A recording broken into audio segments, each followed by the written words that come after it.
okay to feel regretful, to have a little bit of mourning. It's okay to be in that space for a small time, but decide on how long you want to spend in that space. Do some reflection, feel the pain, feel the gut punch, but like don't stay there. I think that's the differentiator between people that are resilient and people that are kind of stuck. They're thinking about what happened 5 years ago in a decision that they made versus being like, okay, listen, that happened 5 days ago and now I need to move on. And I know it's not necessarily like a secret recipe. It's not like, well, if you drink this and take 2 hops here and do this, you're going to just be able to bounce back and be more resilient. But I truly believe the more setbacks you have, the more you're able to deal with those punches.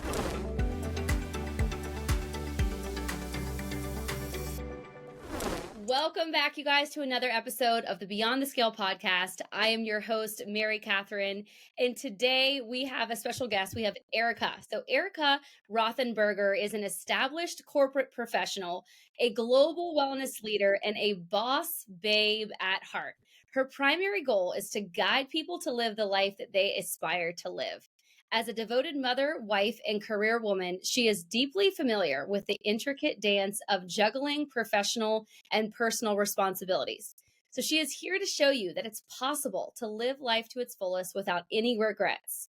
Over the years, Erika has gathered many strategies for transforming dreams into reality and is eager to share these with determined, like-minded women, like our listeners. She is also a fitness enthusiast who believes in the power of a healthy body and mind as catalysts for achieving the next level of success. Today, she will inspire you, push your boundaries, and assist you in reaching your goals. So welcome, Erika, to the show. Oh my goodness, what an introduction. What a great way to start the day. I need to hear your voice every morning. Thank you. I'm so excited to be here with you. Oh, likewise. I'm so excited. And just for like our listeners to know how this relationship forms. So Erika and I are in a female mastermind, the Unstoppable Mastermind together. And Erika is just like the light in the room that everybody needs, especially on like a dark, gloomy day. She is that positive spark of energy. And I know that you are going to leave today's episode after you listen, just feeling motivated to do everything in your life, whether it's just to get up and go to the gym or to start that next business. You are going to leave motivated today. So I am so excited about our conversation. I cannot wait. Let's do this. All right. So I think we should start. We were talking offline, like how should we start this out? And I think it's best that, you and I have connected multiple times and you shared with me that you actually used to own a fitness studio. And I'm guessing that's probably when all of this started, like trying to help other people be their best selves and the personal development journey that you've been on. So can you just share a little bit about how you got into this space? I mean, you're a speaker, you're an author, you're a podcaster. How did you get into all of this? Oh, MK, I love this question. And I will say that, when we kind of like peel back the onion and find out like what got us there and how did we go there? And we look back at certain like decades or years of our lives or pivotal moments.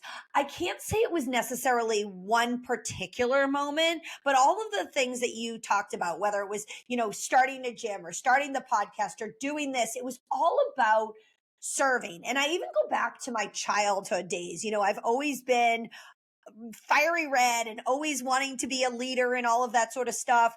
And I think that started even like when I was a child, right? Like just wanting to show up as, kind of your best self. And when you show up as your best self and you show up as that leader, you are truly a magnet to help other people want to be a better leader, right? And I always say, listen, I want to surround myself with other people who are constantly raising that bar. And whether it was opening the gym, because that wasn't easy to do, right? Like I remember the sleepless nights. Oh my goodness, how is this going to happen? I remember the first time I recorded my first podcast and even deciding what the name of it would be. The first time I took a stage and it all seemed so scary. And now I look back at those times and I'm like, oh my goodness, no, those were just moments. Those were just a little bit of holding the steering wheel a little bit harder and making the turn a little bit quicker or a little bit like more jolted than normal. And it's okay. So, anyone that's listening to this that is going through some of those circuitous roads right now or those paths through life, I want to remind you, like, hold on to that steering wheel and trust your instinct, right? Like, if you're thinking, okay, I'm supposed to turn right, but you really, want to turn left, like turn left and take a look behind, down that road. Take a look and be willing to do the hard things to get you there, because throughout every level, I have stepped up. I've made myself a little better, right? And there's some things that have been really hard, like when I had to decide to close my gym, right? And some people would look at that as a failure. And I Right. truly look at that as just another road that I went down, right? And maybe it opened up five more doors because I had to close one. Mhm. And just reminding ourselves that those doors are constantly going to open and close. Some of them are going to be sliders and some of them are going to slam straight in our face and it's going to hurt, but they really will teach us so many lessons as we look back. Mm, I love that you mentioned like how when you close that chapter. So when you close the gym, when you made that decision, some people, an outsider looking in could be like, "Oh, what I wonder what happened. Why did she close her gym? Like she must be in a low moment of her life. Like what is she going to do next?" But yet inside you were like, this was just a chapter of my life. I'm going to move on. I'm going to do something else. And I can relate to that because I sold two of my studios within the last year and a half. And I do believe a lot of people were questioning my decision. They were wondering, what was I going to do next? And sometimes that would get to me. Sometimes I would be like, ooh, did I make the right decision? Like, should I not have done that? But the opportunities that opened up when I did that, because I had more freedom and flexibility to do other things, I couldn't even imagine the opportunities that I was going to have and that God put in my life. And I was like, "Oh my gosh, yes, I made the right decision." And so I think like that's a great message because for anybody listening, I think sometimes we make these decisions or like we sit on something for so long and it's so hard for us to just like bite the bullet, and then we have that little bit of regret, or we're like, "Oh, I don't know," like we're second guessing our decisions. But a lot of times I say like, high performers, what you have to do is you have to make the decision and move on. It may have not been the right decision, but you're going to move on and you're going to do something else. And so I really appreciate how you mentioned that because I think a lot of people, they get stuck in that like regret cycle, like, Yep. oh, regret doing that. But there's more to life. Like just move on and keep pushing forward. And MK, I think it's also important to bring up too. It's okay to feel regretful, to have a little bit of mourning. It's okay to be in that space for a small time, but decide on how long you want to spend in that space. Do Mm, some reflection. Feel the pain, feel the gut punch, mm, but like you said, don't stay there. I think that's the differentiator between people that are resilient and people that are kind of stuck. mm, They're thinking about what happened 5 years ago in a decision that they made versus being like, okay, listen, that happened 5 days ago and now I need to move on. And I know it's not necessarily like a secret recipe. It's not like, well, if you drink this and take two hops here and do this, you're going to just be able to bounce back and be more resilient. But I truly believe the more setbacks you have, the more you're able to deal with those punches. And just in your circumstance, same thing, right? I'm yeah. sure every once in a while it comes up, you're having a dreary day and you're like, oh, maybe if I didn't close those, what if? And it's okay to go back there, but don't stay there, right? Yeah, that's exactly right.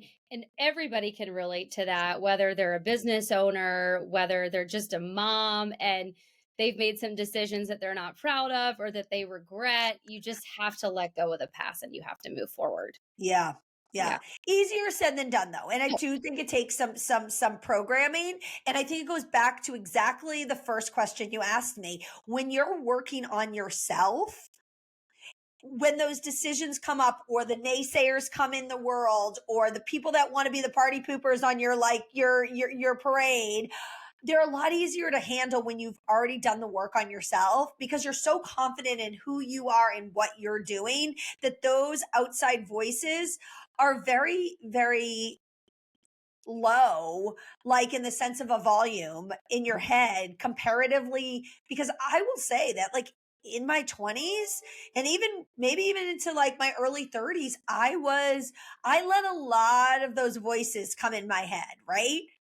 And Mhm. now it's just like, no, like, listen, I'm never going to get to the goals or cross the finish lines that I want to cross if I allow the 10,000 other voices to tell me their opinions. Right. I want to talk about confidence for a second because you have a lot of confidence and you help other people find their confidence and step into their power. And for many women, we teeter totter on this line of like having all of this confidence, wanting to do the things that we're passionate about in life, wanting to step into that leadership role, like you said, that you so much love and that you have since you were a child.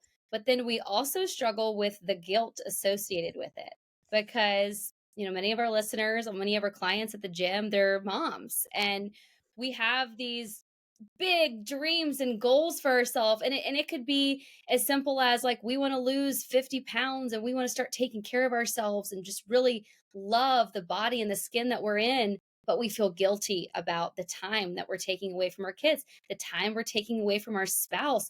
Can you speak on that a little bit? Because I know this is something that you love to talk about and you love to Mm. coach other women about how you can't let guilt creep in if you are going to be your best self and be that best version. Love this question. And let's again, let's call out, the enemy. It will creep in. Right. Every day you will have to make that decision. I would be lying to you to say that I don't have mom guilt and I don't have spouse guilt and I don't have this guilt. And you know what I mean? That it doesn't creep in. But again, I think it's really building those mechanisms. And I go back to the point when it does, I feel the guilt creeping in. I start say, okay, well, listen, how am I going to show up better Mm, because I did take the self care? How am I going to be a more present mom because I made time for myself at the gym this morning, right? And at the end of the day, using the analogy, right? When you first bring your child on a plane and they say, put your face mask on first, and I know it's probably an overused analogy, but it's so true. If you aren't fueling yourself, if you aren't making yourself your best self, how are you showing up for all of the other packets of life, right? And at the end of the day, all we're going to continue to do is erode ourselves and erode our energy if we're not fueling it, right? We all have only so much energy we can put in our tank. It's like you only have so much money you can draw out of the ATM, mhm. right? Every day. And what do you want that level to look like? Do you want it to get down to empty every day, that you just feel depleted and like let down in this? And I say, listen, if I want to be a good example for my children, if I want to be a good example for other women, if I want to be a good example, just to the universe, like, how do I want to show up? And am I authentically living that? Am I carving out that time? Am I defending that time? And again, I think that goes back to the other point, MK, is that we don't need to necessarily feel like it needs to be a lot of time, but it needs to be a little bit of time every day, right? That you're deciding. And when is that time? So maybe that is a sacrifice, that you're getting up an extra half an hour early so you can have devotion time, or you can do your yoga class, or, like, what does that look like? So if you can still make compromises, because maybe you don't want to do it at 6 o'clock because you want to be at dinner with your family, understandably so. But if you get up at 5:30 in the morning, you can take that time to do that. So I think it's really defending that time and finding when that fits into your puzzle. No one's puzzle is the same. Everyone's jigsaw puzzle is a little different, but defending that every day and, making that a priority for yourself. Yes, and I'm a firm believer in that if you show up every day and take care of you, whether it is just, 30 minutes to do a devotion or yoga, whatever it is to you that you say is going to help you show up as your best self. I think the more you can do that in front of your children, the more they will normalize it in their heads. So they'll think that's just a part of what grown-ups do. That's a part of what mom does. And so they will live their life like that. They will take care of themselves. They'll have that respect for themselves.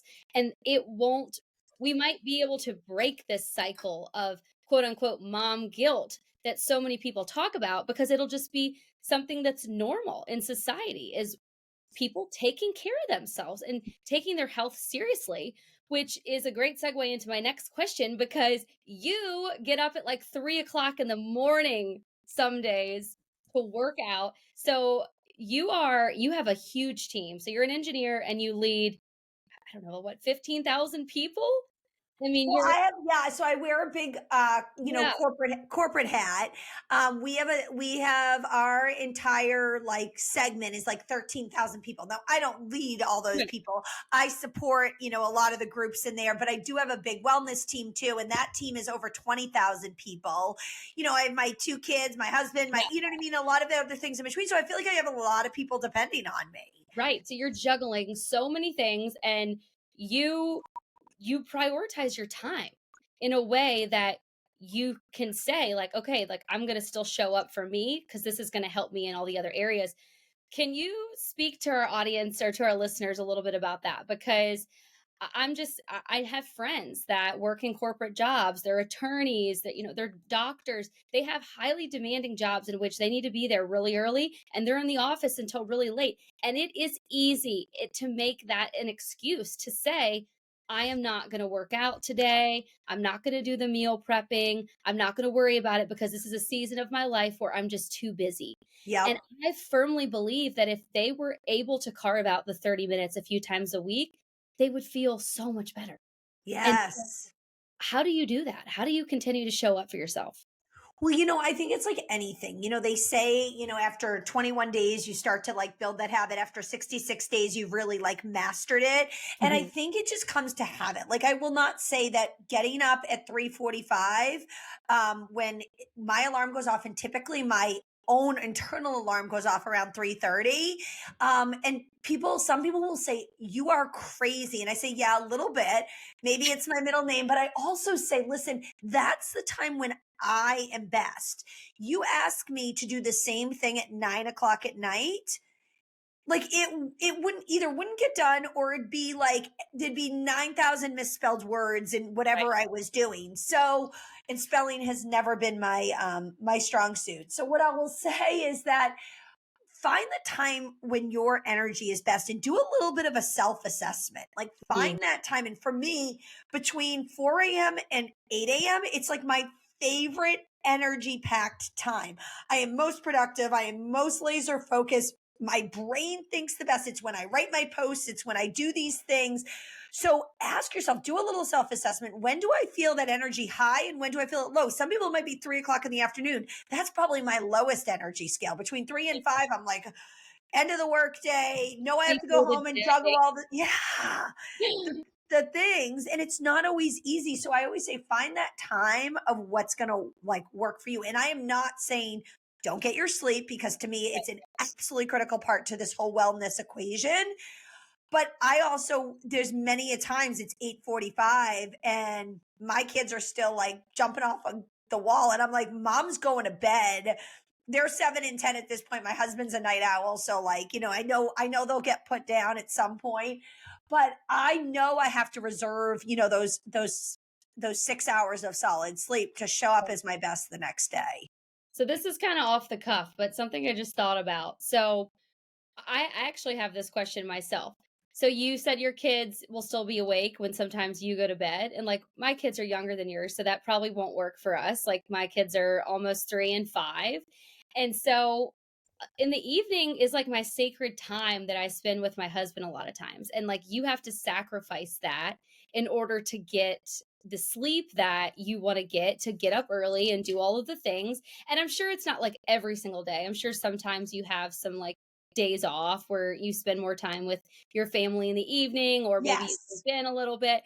But what would you tell somebody? Because we hear this a lot. Like, say we have clients that come in and they really want to start on this health and wellness journey, but they don't necessarily have the support at home. They don't have anybody doing it with them. And like this is so common. And so a lot of times they'll say, like, I was doing well, I was going to the gym, I was eating good, but no one's supporting me, so like I just don't want to do it anymore. And what would you Mm. tell the person that's kind of like on this journey alone to like keep them going, to keep motivated? Because I know sometimes for you it has to feel like that at times. Like this, you are just like, you're showing up for yourself. And Yeah. so what would you tell that person? And I will say, like, there's many a weeks, like my husband and I are like two ships in the night. Like, Yeah. and we have a great marriage and all that sort of stuff, but it's hard some weeks. Like there's some weeks I feel like we're just roommates. Like, did the kids get here? Did the lunches get packed? Did that get done? Like, I'm going to bed. You're like, you know what I mean? So it's one of those things that like I think, you know, yes, it does. It comes with a lot of like what you and I talked about. Like, why are you doing it? And so, like, every day I get up and I write what I'm grateful for, what I'm going to attract, and my to be statements like that I am XYZ. I am speaking on, stages of 25,000 people. Like you write it and you have to believe it. And in order to get to those goals, you got to do these other things. So I think first it comes from working on yourself. And then I say, secondly, like I have a girlfriend who is every one of my lifts, right? When I go to the gym, when I get up at 3:45, I leave for the gym at 4:45. I like that hour in the morning to like get kids lunches, to get all of the things, get all of, my devotional done, everything. But I will say that I know she's going to be there. So I have found someone that is an outside source, right? So it doesn't have to be your significant other. My husband is not tapping me on the shoulder being like, "You better go to the gym this morning," right?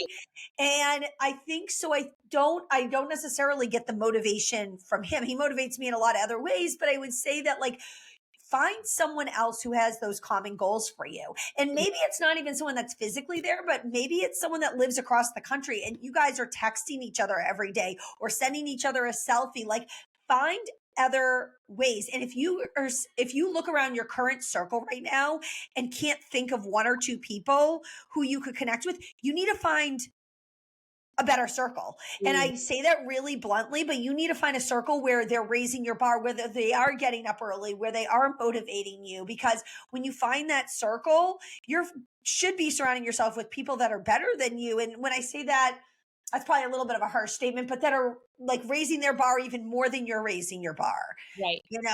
So I think that's really a good way to do it. And then just ask yourself, like, how am I going to feel if I don't make the time to do it? How am I going to make the time to make that sacrifice, or make your kids part of it?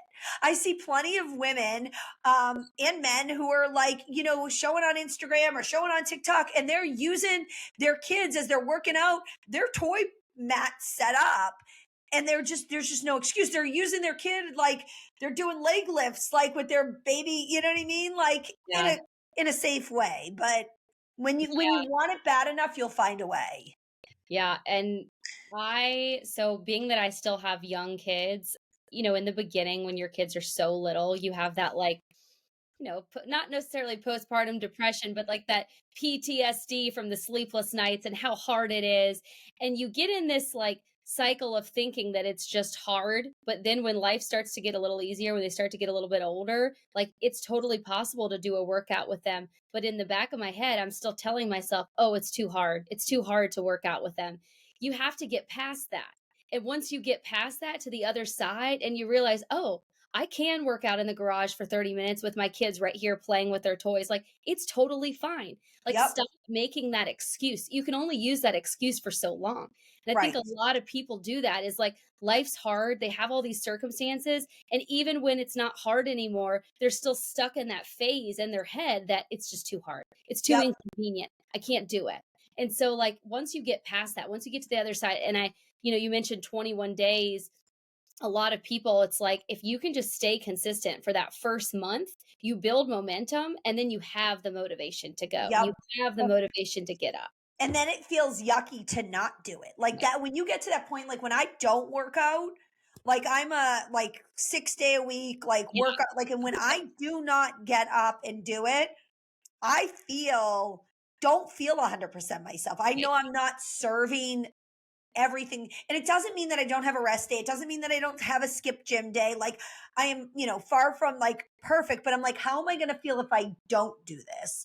And Right. when you ask yourself that question, it should, once it becomes the habit, it should say, I'm going to feel not as good as I know I could feel, because it starts to become a healthy addiction. Mm, Right. And sometimes my workout is, in a hotel gym because I'm traveling for 25 minutes, right? And just making it work. Or sometimes it's, hey, listen, I'm going to power walk while you guys ride your bikes. Right. Right? Like there has to be compromises. It doesn't mean it needs to be like this strict thing every day. And I think as long as you're willing to have some of that flexibility, that it doesn't always have to be perfect, Mhm. and it's still movement, I think you can go a long way. I think so too. And that's a great point because so many people think like, "Oh, I have to go to the gym. I have to do this strict routine." And while yes, that's great and if you want to build muscle and lose weight, you do need some sort of program, but really the most important thing is daily movement. So if that's walking your dog with your kids while they're riding their bike, then that's a win. That's a win in my book. And if you can just do something like that every single day, just make movement intentional every single day, whether it's just for 15 minutes or 30 minutes, you're going to see results over time and it's going to be easier to stay consistent and to stick with it. Yeah. And like I said, when it starts to feel, it's just like brushing your teeth. Like if you didn't brush your teeth twice a day, like now after practicing it for obviously Right. several decades, it would feel like you'd almost feel gross, right? And that's how I want people to feel in the wellness world, whether it's eating or working out or whatever it is, that it starts to feel like you're going against the grain and it Mhm. doesn't feel good, right? Like those, and believe me, that first month, if you're someone that hasn't dived into fitness, or it's gonna hurt. You're gonna have those like wall breaking, like I want to throw in the towel. Oh, definitely. Well, I found this statistic on your on one of your Instagram posts recently, and it was very insightful. So you said that 7 out of 10 girls believe they are not good enough.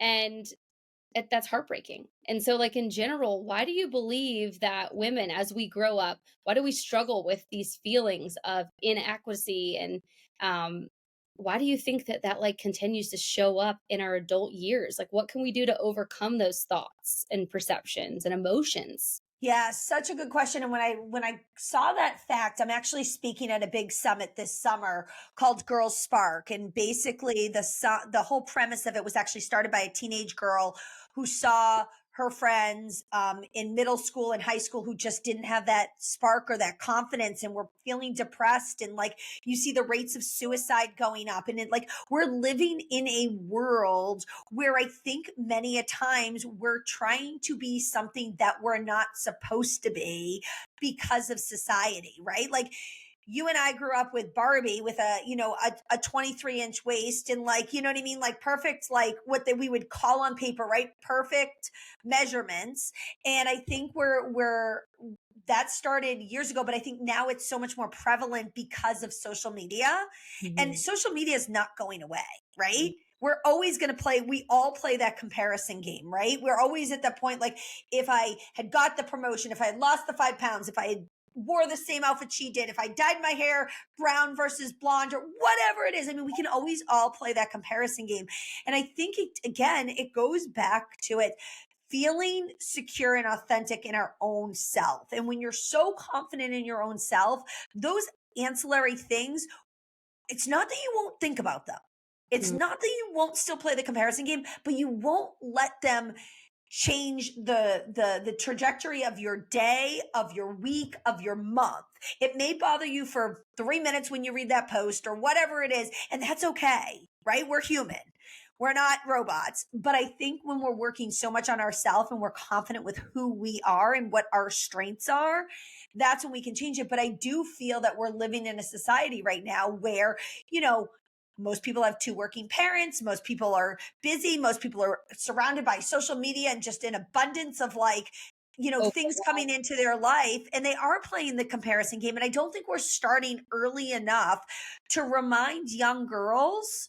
We so often still say to young girls, oh, you're pretty, you're cute, you're this. Like, why aren't we talking to them about intellect? Why aren't we talking to them about their confidence? Why aren't we talking to them about like a skill set that they have or a characteristic that is outside of what they look like, what they're wearing, what color their hair is, and talking to them more about the things that really define someone's character. Mm, that is so valuable. And like as a mom to a 5.5-year-old little girl, like I am already starting to notice the things that trigger Sophia and the things that she is influenced by. As you can imagine, she's into all of the girly things, the hair clips and the makeup and just all of the things. And the other day, she likes, I'll let her play with my old makeup, which is fine. Little girls love to play with makeup. And she's sitting there putting it on. And I was like, you don't need that, right? And she's like, well, you wear it every day. And I'm like, well, I Mm, wear it every day because I like the way, it makes me feel and it makes me happy. I was like, but sometimes mommy doesn't wear it. And like I'm, already telling her like you don't have to wear that to be pretty. Like you have the most beautiful blue eyes. And I feel like as parents, as moms, like especially us, we're in the limelight, we're wearing the makeup, we're showing up in the clothes, and like we love to show up as our best selves. We have to teach our children that, like, yes, while that's great, you also have to love the skin you're in without all of those things too. And I think there's such a divide, especially in this world where everyone, we're getting Botox and fillers and everything that we can possibly get done at a young age. And while I'm a proponent for whatever makes you feel good, do that. However, it's not required. It's not, you don't have to do that. And you don't have to do that to fit in. You have right. to be your own unique self. And I think going back to what you were saying too, in the beginning, like sometimes I have to ask myself, if nobody else was around, if social media wasn't a thing, if I didn't have the opinions of other people, what would I be doing? What makes me happy? And at the end of the day, it's fitness. I love it. It is the best part of my day. It has been for 7 years since I started this career. And if I didn't get paid to do it, I would still do it. And I think too many people get stuck in thinking like, I need to be doing what such and such thinks I need to be doing. I need to be doing what my degree was in. I have a $250,000 student loan. I have to pay that off. I got to stay in the medical field. Is that what makes you happy? Or is that what you think society is telling you that you should do? And so we have to just get quiet with ourselves and like drown out that noise if you ever want a shot at being happy. I could not agree more. And I don't think we're talking enough about that, right? We're going through curriculum or how we have to pass in Mm, Pennsylvania, the PSSAs and how we have to do this. But when are we talking like why in all of curriculum from grades K through 12, is there not a confidence class? right. Is there not a class on self development? I'm Mhm. sure some school out there and someone that's listening to this has something. Please let me know because I'd love to learn from that school.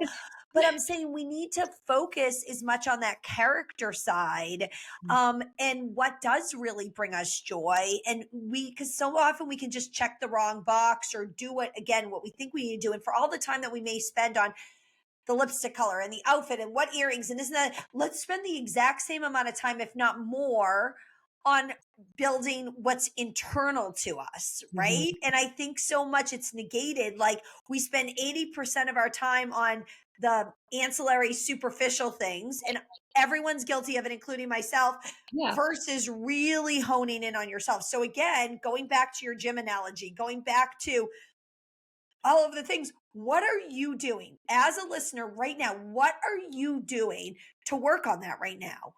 Right? Mm, Are you carving out time every day to work on you? Whether that's reading a book, whether it's listening to a podcast, whether that's writing, whether that's deciding like on some steps you're going to take for that next goal or what is going to bring you joy. And if right now you can honestly answer to yourself that you're not spending at least 1 hour of your day or 4% of your day doing that, even if it's in four small little pockets, you're robbing yourself. And then yes. you're ultimately robbing the kids that are watching you. Yes. And I want to go back to, you had mentioned like when you're not feeling motivated, you have to find a community or find a friend. It doesn't have to be like in your household. I'll share a personal story. So about a year ago, a little over a year ago, I started playing tennis. And the reason why I started playing tennis, picking up a new sport when you're in your 30s is a very humbling experience. I'm not a very, I'm an athletic person, but hand-eye coordination with the ball, that I'd never played sports like that growing up. So of course it was challenging. But the reason why I started playing tennis is because I was feeling like I work from home now and I'm not around people a lot. And fitness is just a part of my life now. I work out every single day. And yes, it brings me joy. I just kind of felt like I didn't have anything else that I could look forward to, meet other people, kind of put me out of my comfort zone, but that would be fun. And so I found tennis and I play twice a week. And it's so much fun for me because it does bring me joy in other ways that, other things do not. And so, like, my message here is if you are someone who feels kind of bored in your life, like, it's hard to be motivated to show up as your best self when you don't have anything to look forward to. You have to have things in your life that are going to make you happy to look forward to, not just like the day to day things that, help you feel good, but you have to have other things that bring that sense of community and that are going to make you happy outside of your day to day, too. Right. Because we as humans are supposed to be around people, right? Like that's like, even if you say you're an introvert and all this sort of stuff, like we crave community, we crave human connection in different capacities for different people. I love being big rooms, lots of people, like lots of noise. A lot of people wouldn't want to be that. Maybe that's a cup of coffee with a good friend, whatever that is for you. Find, like you said, find that community. Who are those people? Do you have those 5 board of directors, those 5 people that you can go to for different things that you need, like in your life? Like I know the friend I'm going to go to if I really need, advice on my career, or that friend I need to go to when I'm having that day that I'm feeling not confident about myself, right? Like who are those people? And finding and seeking those people out in your life, and maybe they're not in your life right now, and that's okay. Right. Like find where you're going to bring the joy. And you bring up the point about like tennis. Like I remember years ago, like joined a women's golf league, and it was like I am not good at golf, but I will tell you that it part of my the business that I'm in, like a real male dominated world. And this and the other, and I said to my husband for my birthday, I'm like, I want a set of clubs. And he's like, what? He's like, you want to take up golf? He's like, you're a sporty person, but like, why? And I'm like, I just feel this like sense, like one, I want to be able to like hold my own, like when these events come up. And it opens a whole nother can of worms, like these women that I didn't know that golf and this and that and the other. I was talking to a woman yesterday who does snowmobiling. She goes on these like escapades and goes snowmobiling, and like, you know, everyone can find their community, but find something that you really want to do versus you have to do. And sometimes that can even be through exercise. Like my husband and I have a pickleball lesson today. He Oh, got it for me for Valentine's Day. And we're gonna go play pickleball together, right? Like, so we didn't have a lot of time with each other this week. I think the last time we spent quality time with each other was last Saturday night when we had a date night. And this week's just been a mad mess. And today we're gonna spend like an hour together playing pickleball and doing something like fun and for us. So like there's so many options out there. Find like what's going to make you happy. I love that. And my husband loves pickleball and we play sometimes too, but he's way too competitive for me. So I've decided I'll just start watching him play pickleball. I will support him from the bench. Well, I think that might be a problem because I have that competitive side to me, and I'm like, oh no, this could get a little dangerous today. Oh, that's great. Well, Erica, you are so great, and you're such a positive influence for women. I want to ask you one last question. What kind of legacy do you wish to leave on on the next generation of women? How do you hope that your work and your journey will impact women striving for balance and success in their life and happiness? Well, there's one common thread that always runs through my mind.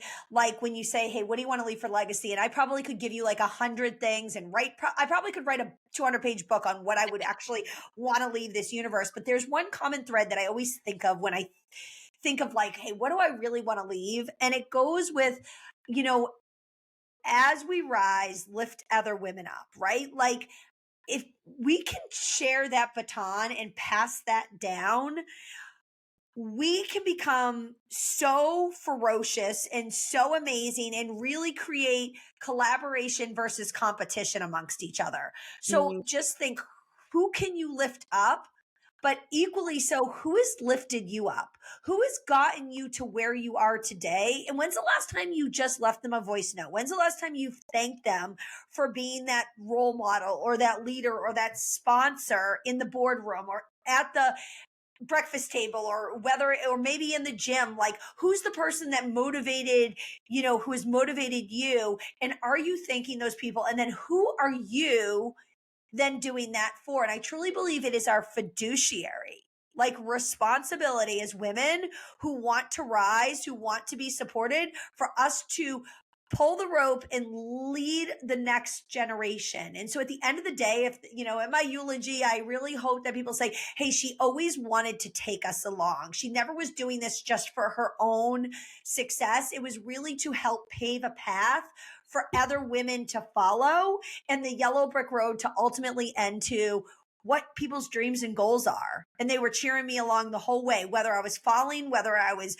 moving forward, or whether I was just kind of stuck there in the middle. They were still cheering me on.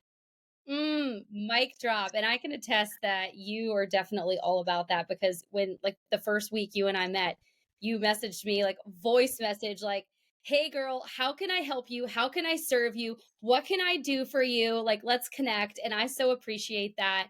And I love collaboration versus competition. I actually, just a personal story, this morning, a client at the gym that I've known for many, many years, she's an amazing young lady. She has been a news reporter for a really long time, and she'd always been put on, like, the late night news, and she would have to go and show up, like, middle of the night on, like, on the scene, like on the field, in the field. I don't know all the news terminology.